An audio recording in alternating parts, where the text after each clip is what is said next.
това видео искам да направя малко разяснение относно една много наболяла тема в нашата страна – загубите на вода и защо водопреносната ни система е в това окаяно състояние вече десетилетия. Много просто. Всичко, което го имаме като подземна инфраструктура, е правено в бума на строителството в нашата страна, т.е. 50-те, 60-те, 70-те години на миналия век. Тогава са се разраствали градовете, селата, населението е било доста повече и основните инфраструктури, като водоснабдяването и канализацията, са изграждани там. На повечето места канализация изобщо няма. Тук говоря за по-малките села и населени места, но водопреносна система, т.е. водопровод е имало навсякъде и тогава е изграждан. Сами може да си направите сметката, че един водопровод изграден 60-те години, например, вече сме 2026 година, това са 66 години. Сами може да си представите колко е остаряла морално тази мрежа и съответно няма на какво да се чудим, когато имаме огромни загуби на вода и постоянно имаме някакви течове по улиците. Но основното нещо, което искам да отбележа в това видео, е следното. Материалите, от които са изграждани водопроводите, както казах, да речем 50-те и 60-те години, са от азбестоцимент. Това представлява една такава тръба. Надявам се на камерата се вижда. Този водопровод е морално устарял до такава степен, както се казва, той си е изживял живота и неговата функция, която е била да предава водата към населението посредством тези тръби, отдавна му е минал срока най-малкото на годност, за експлоатация да не говорим. Давам един нагледен пример. Вземем един обикновен чук. Това е един такъв водопровод, който съм го изварил от обекта, който в момента съм реконструирал. Просто ще ударя тръбата, за да видите в какво състояние е това нещо. Удара няма да бъде съответно много силен. Един път, два пъти, три пъти тръбата се чупи. И това е свободен удар, в смисъл не давам абсолютно никаква сила на удара си. Ако засиля си, в момента ще ударя силно. Сами може да видите какво се случва с тази тръба. Сега мнозина ще кажат, ама ти сега удреш с чук, това е концентричен удар и така нататък. Тази тръба, както казах, на повече от 60 години, няма какво повече да искаме от нея. Новите тръби, които в момента се изграждат последните 25-30 години, са ето тези. От полиетилен, висока плътност. Черни, както някъде им казват. Само че тази тръба е от съвсем различен материал, полимер, пластмаса, който няма нищо общо с структурата на този вид етернит. Една вметка, азбестоцемента, този етернитов водопровод, се води дори за канцерогенен, но искам да успокоя абсолютно всички, че в тази тръба няма нищо канцерогенно, защото когато през нея тече вода, нищо няма какво да се случи на един човек. Проблема идва, когато в производството на тези тръби прахта от процеса се вдишва и остава в белите дробове. Да, тогава той е канцерогенен, само тогава може да има проблем. Чувал съм много често хора да злоупотребяват с това. Старите водопроводи били опасни. Не са опасни, изобщо не са опасни. Проблем е единствено, когато това нещо се е произвеждало в заводите или когато се реже такъв тип тръба, е хубаво да имате маска на лицето, за да не се случва навлизане в белите дробове, защото просто няма излизане. Няма да изпадам в момента подробности, какво представлява азбестоцемента, не мисля, че това е изобщо важно в момента. Но да се върнем на полиетилена. Както казах, тръба на 60-70 години, тръба технология полиетилена, да речем последните 20 години. Не искам да съм абсолютно точен, но тези тръби започнаха в България масово се слагат края на 90-те години, така че това вече е също устаряла технология, на може би 30 на години ще направим същото нещо. Отново ще ударя тази тръба. Първо, без усилие.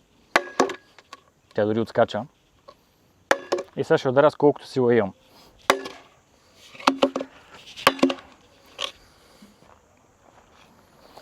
На камерата, ако се вижда хубаво, абсолютно нищо не се случва с този материал и с тази тръба. Сега, тук също има проблеми, които ще ги обясня, но друго нещо, което преди да стигнем до тези тръби, връзките, които са се правили с тези етернити, представляват следното нещо. Ето един малко по-голям такъв водопровод. Това, което виждате пред мен по-широкото, това е муфата. Тази муфа свързва две тръби посредством гумени уплътнения. Тази тръба, това е диаметър 80, това е диаметър 125. По преценка в момента на окото. Отново правим същия тест. Даже в момента от един удар може да видите как цялата тръба се спука. Тук по дължина. Ще я ударя още един път. Тръбата вече е тотално разрушена. Сами си представете земния насип, който оказва натиск върху тези тръби, какво се случва с тях. Но по-големият проблем е именно ето тази връзка и тази мув. Защото връзките на тези тръби, сега ще покажа навътре какво представляват. Дано камерата фокусира хубаво. Реално връзките вътре, тръбите са челосани чело в чело, т.е. едната тръба и другата са допрени една до друга, но между тях остава един луфт. Този луфт, муфата, вътре има две гумени уплътнения. Сега ще разбия, за да се покажа всъщност какво представлява и муфата вътре.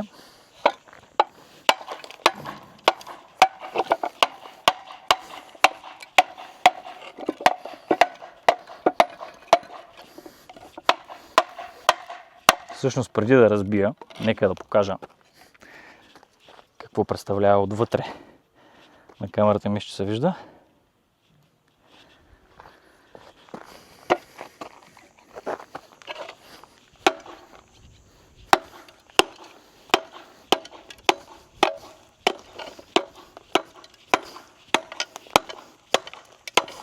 По принцип муфта е най-здравата част. Но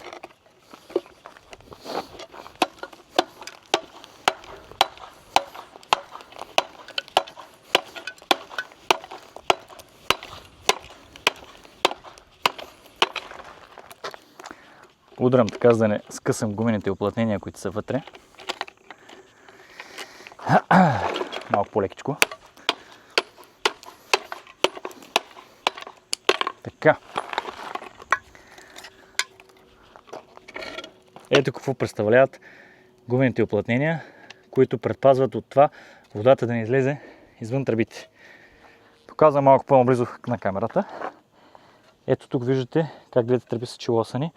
А тази гума е уплътнението, което държи от това водата да не излезе от тръбите. Сами разбирате, че това нещо си е просто изживяло живота. Чак се задъхах. Явно трябва малко повече да спортувам. Така че не можем да се сърдим на времето, че тези тръби наистина са си изживяли живот и трябва да бъдат подменени. Това важи не само за тези етернитови водопроводи, това важи и за стоманените такива. При тях имам друг проблем. При следващ такъв обект бих показал какво представляват стоманените водопроводи. Сега искам да обърна внимание на полиетилена.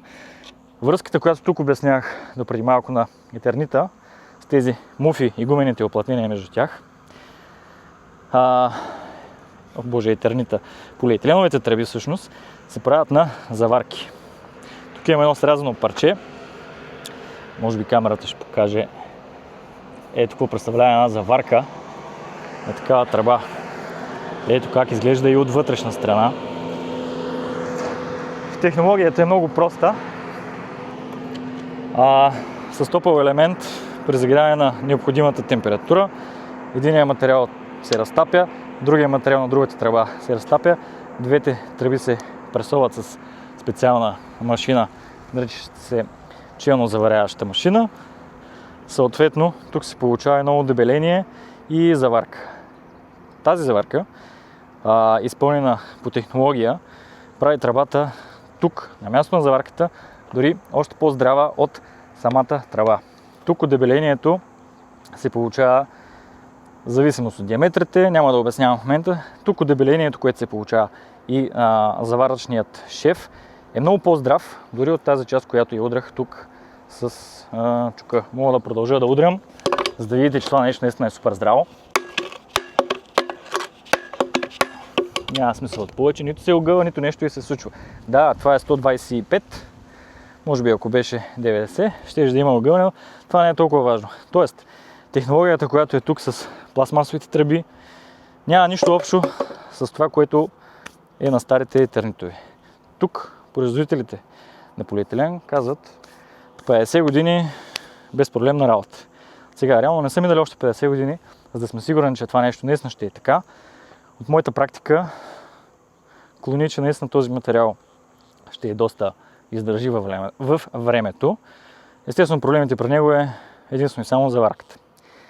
Има хора, които лепят тръбите без документи, при които се получава често или пренагряване, или по-скоро малко време за нагряване, ненагрята тръба с достатъчно време за изчакване, т.е. неправилно направена заварка. Да, тогава се получава ефекта на некачественото изпълнение и тогава заварките гърмят. На места, където има обекти и тези заварки са компрометирани и гърмят, т.е. заварчика не си свърши работа, защото очевидно не умее. Толкова за тези тръби. В смисъл, те наистина са нещо вече доказано. Всяка година слагам между 10-15 км различни диаметри.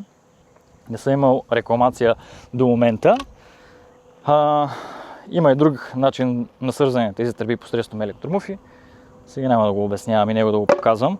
Друго, което искам да покажа в случая, са старите подцинковани тръби и един примерно стар тротуарен кран. Малко са тежки, ще ме извинявате, пак се задъхам, но ето това нещо представлява един стар тротуарен кран. Тук на камерата. Мисля, че се вижда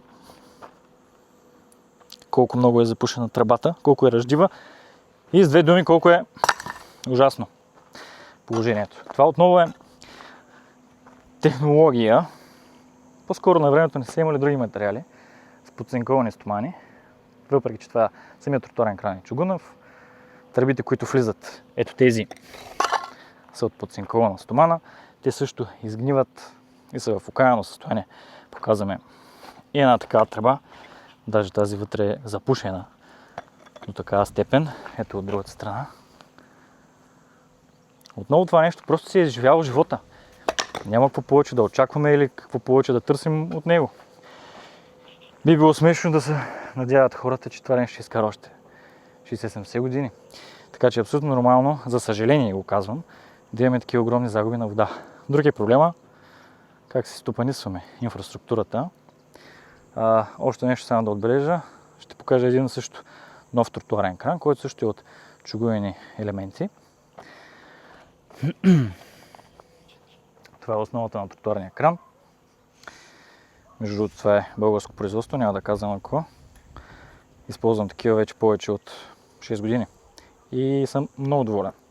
Това нещо, посредством ето този фитинг, прави връзката между тротуарният кран. Тук се слага полиетиленова тръба и парче, тук се слага една електромуфичка и по този начин имате, как да кажа, единствено тук имаме точка, където имаме механична някаква връзка. Всичко друго се прави на заварки. Тоест елиминираме до 99% вероятността нещо да не е заварено. Единствено тук на тротуарния кран няма как да се направи заварка. Естествено има тротуарни кранове, които са push fit. Лично аз не ги харесвам, поради простия факт, че тук човешкият фактор да не вкара тръбата и да направи грешка, защото те вътре push-фитовете имат едни гумени уплътнения. Човешкият фактор тук да обърка, в моята практика е показал повече проблеми са имал с push-fit, отколкото с тези кранове. Това, което е спорака детайл на монтажа е ето това. Такъв преход, такъв тротуарен кран и нямам проблеми. Така че това е краткото видео. Мога също така още да говоря за друг тип връзки, може би в някои от следващите видеа. Отново искам да покажа едно срязано парче заварен полиетилен. Ето какво представлява. Ето го шева. Като казвам, че именно тук става дебеление на тръбата в няколко пъти и тази връзка просто няма какво да се случи с нея. Тя е буквално вечна. И друго много важно нещо всъщност, полиетиленовите тръби издържат в значително по-голяма степен от хидравличните колебания, които ги има във водопровода. Било то хидравличен удар, било то някой път се получават едни вакуумни състояния в тръбите, докато този азбестоцемент просто няма шанс. Масово авариите на старите водопроводи се получават от това, че ВиК операторите, които обслужват тези водопроводи, когато пускат водата, т.е. прави се еднаква авария, водата, която се пуска по тези тръби, трябва да се пуска изключително бавно, защото удара от водата, която тръгва, е значителен и тези тръби, защото са просто, както казах, много стари, нямат възможност да издърпят на такъв голям хидравличен натиск. Докато пластмасовите са изключително гъвкави и това нещо го понасят много по-добре. В някое друго видео наистина ще дам малко повече информация. Ако е било интересно, както казват всички други инфлуенсъри, подписвайте се, ставайте палеца нагоре, мисля да правя още такива видеа, да носа полезни и да показвам процеса на строителството. Това беше от инженер Русев за това видео. Чао!